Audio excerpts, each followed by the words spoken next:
ang mga Israelita bihag og nagkatibulaag og nagantos. Muna sa atong unang pagbasa, gi-imbitar sa Ginoo ang mga Israelita pinaagi ni propeta Osias or Hosea nga balik sa Ginoo, pangayog pasaylo sa tanan mong kasalanan, kay dili makaluwas ninyo kining mga gahom sa kalibutan sama sa Assyria ug uban pang mga butang sa kalibutan. Di gyud makaluwas. Mao nang niingon sad ang Ginoo nga maluluyon kaayo, ingon siya, himuon ko silang matinumanon ug higugmaon ko sila, kay nahanaw na ang kasuko ko kanila. Kung mobalik lang gyud tas Ginoo mga igsoon, siguro gyud kaayo nga di ta niya balibaran. Giling nga imong tupad ing na mamalik na ta. Kay usahay ra ba langay-langayon kay tang mobalik, no? Ang ato sang tubag sa Salmo nag-ingon, ako ang Ginoo nga imong Dios, pamatia ang akong tingog. Dili igo nga mobalik tas Ginoo, mga itagpasaylo, kanya dili na ta maminaw niya. Ang mahitabo, kung di na sa ta maminaw sa Ginoo, maadto na sa ta sa gahom sa yawa. Mao na nga ang Ginoo niingon nato, paminaw sa akong tingog. Kay kani manggong tingog sa Ginoo or ang iyang sugo, mao ni siya ang atong guide aron dili na gid ta matumpawak sa lisod nga kahimtang, labi na gyud sa impierno. Mao ning diri sa atong ebanghelyo nangutana ang kining magtutudlo sa balaod, kay kini magong atong tawhanon nga abilidad igo ra kita sa pagbana-bana nya, inighuman igresulta moingon dita ay sayop man di ay. Pero ang Ginoo na gani mo musulti, kay nahibaw man siya sa past, present o future, ang iyang isulti karon mapuslanon ngadto sa sunod nga mga panahon. Muna nangutana ang magtutudlo sa balaod, unsa man gyud ang pinaka-importanting sugo? Kana bang inigsugo anig igtuman ako din agyod ko masayop or di na gyud ko maimpierno? Kita kibaw na kay taani. Sila sa una wa pa sila kibaw, pero kita kibaw na kayo. Muna ang tubag ni Hesus, higugmaa ang Dios sa tibuok mong kasing-kasing, tibuok mong kalag, tibuok mong salabutan, o sa tibuok mong kusog. Love God with all your heart, with all your soul, with all your mind, and with all your strength. Kining maong sugo gitawag ni Hesus og ang una nga iya dahing gisumpayan, og ang ikaduhang sugo mao kini.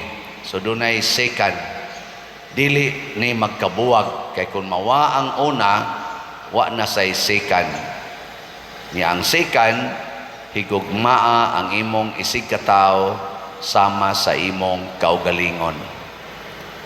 Kung masabtan ni natog maayo niya atong ma-apply, wala na tayong hahanapin pa matud pas Tagalog. Ikonolingi ay mong tupad ing na sige mo higugmaay sa inyo. Okay, sahay ra ba dias balay naag yung wa paghigugmaay. So aron ta makahigugma sa atong isig katawo sama sa atong kaugalingon, ang pinakaunag yung buhaton kung ato gining tanawon mao gyud ang paghigugma sa Ginoo. First requirement, love God. Nya kun ma-wrong ganita diha, we cannot love our fellow men. Mao bitaw nang nakoy komedya usahay mo ingon ko, kamong mga anak ayaw naghigugmaa ang inyong ginikanan. unahag higugma ang Ginoo. Ayaw mong sunod anang inyong ginikanan, unahag sunod ang Ginoo. Nga naman, kay ang Ginoo may nagtudlo, mga anak, tahura ang inyong ginikanan, inyong papa ug mama sa tanang higayon, bisan pagani og sila giango-ango na. Ano ba? Kay usahay ra ba sa ning mga anak mutahod sa ginikanan nya, inig-aksyon nas ginikanan og pamadlong, mo disiplina na, labi nagsakit-sakit ang disiplina, dumot dayon. O na, ngadto des barkada, layas dayon, magkinaunsa pa, higot pisi, bitay sa sagbayan, or ambaks building, ambaks taytayan, ana dayon. Kaya nga naman, kinimanggong atong isig katao, ug atong higugmaon, daghan kay na silag mga apan. We are not perfect, imperfect kay ta. Nya kung ang atong gugma ug ang atong pangitaon nga katagbawan naa diha sa atong isig katao nato pangitaon, ma-disappointed ta. Pero ang gustos Ginoo, didtos Ginoo higugmag una. Kay ang Ginoo mo supply gina sa tanan natong gikinahanglan. Nya kanang atong nadawat sa Ginoo nga iyang ihatag nato bugti sa atong paghigugma niya, maurasad na ang atong ihatag ngadto sa atong isig katao. Dili ta mangita or mangayo gikas ato isig katao, kita mao'y muhatag. Sige, kamong mga bana, ingna inyong asawa, labi na mong naas online, ingna imong asawa, ingna sugod karon day, ako nagimuhatag nimo. Ingna. Indot no. Niya mga asawa sad, moingon sad, di ko paalkansi, sugod karon, ikaw na'y akong himuon nga akong agalon. Oh, di ba? Di na gina mag-away.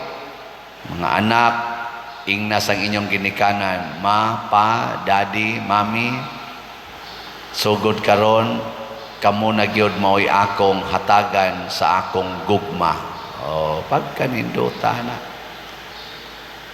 Nya, kamo sa doon sa inyong ihatag kanhis parokya tungod sa inyong paghigugma. Unsa man? Slat.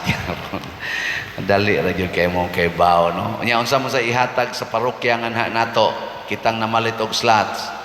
Tagaan ta niya og kaayuhan sa atong hunahuna, kaayuhan sa atong kasing-kasing, kaayuhan sa atong kalag, o kaayuhan sa atong kusog.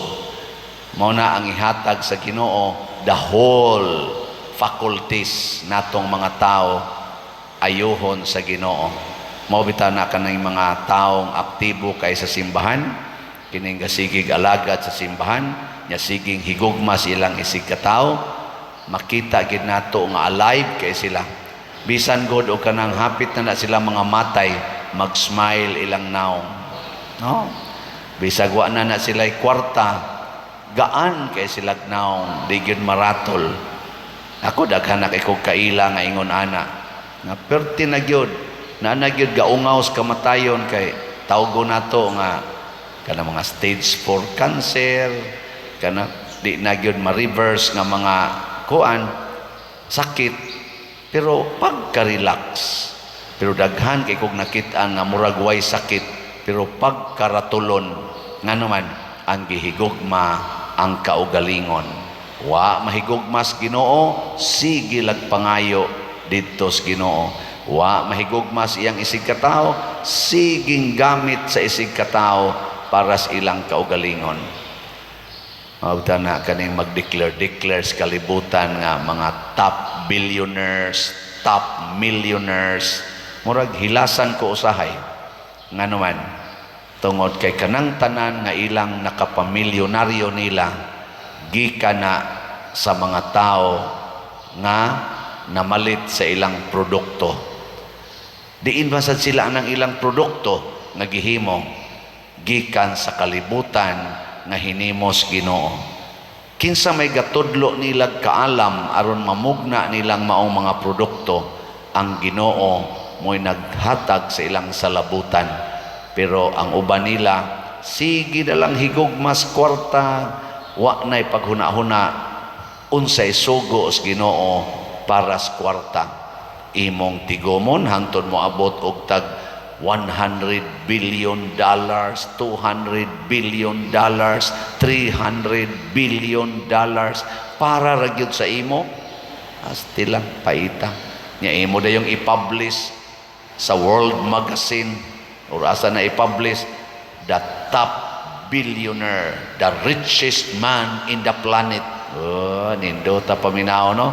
Pero wa na, naut-ut na ang iyang kalag. Kay ang iyang hunahuna, ang iyang kasing-kasing, nahigugma sa kalibutan. Wa na manghatag sa kalibutan. Kay kung nang hatag pa na siya, di gina kaabot og ingon ana iyang kwarta. Kay there are also billions of people in the world nga way hapit gikaon, way hapit ikapatambal, wa gani balay nga kapuy-an. Adin hilas atong parokya, nakahimo na gutag sa 60 kabalay, naalang gyapoy mga 50 kabalay nga purtig yung batia. Ato pa na rong gihunahuna kon pilay mahimo na to ang nagtrabaho. Dinhila na sa atong parokya, ha? Pila kabuk parokya sa tibok kalibutan. Naay way gikaon, naay way kapatambal, naay way gipuy-an, naay uban wa gani ka eskwela tungod sa kalisod. Manhinaota nga manakod ning atong pagkamanggihatagon, labi na gid mong gasigig pamalit og slots. Developan na ninyong maong kinaiya, kay diha dapita igpalit na tog slot para simbahan, nahigugma tas Ginoo, nahigugma sa tas atong isig katao nga mogamit dinhi sa simbahan. Kanindot, no? 2 in 1. Palit kag slot, matuman ang sugo sa Ginoo, the greatest commandment.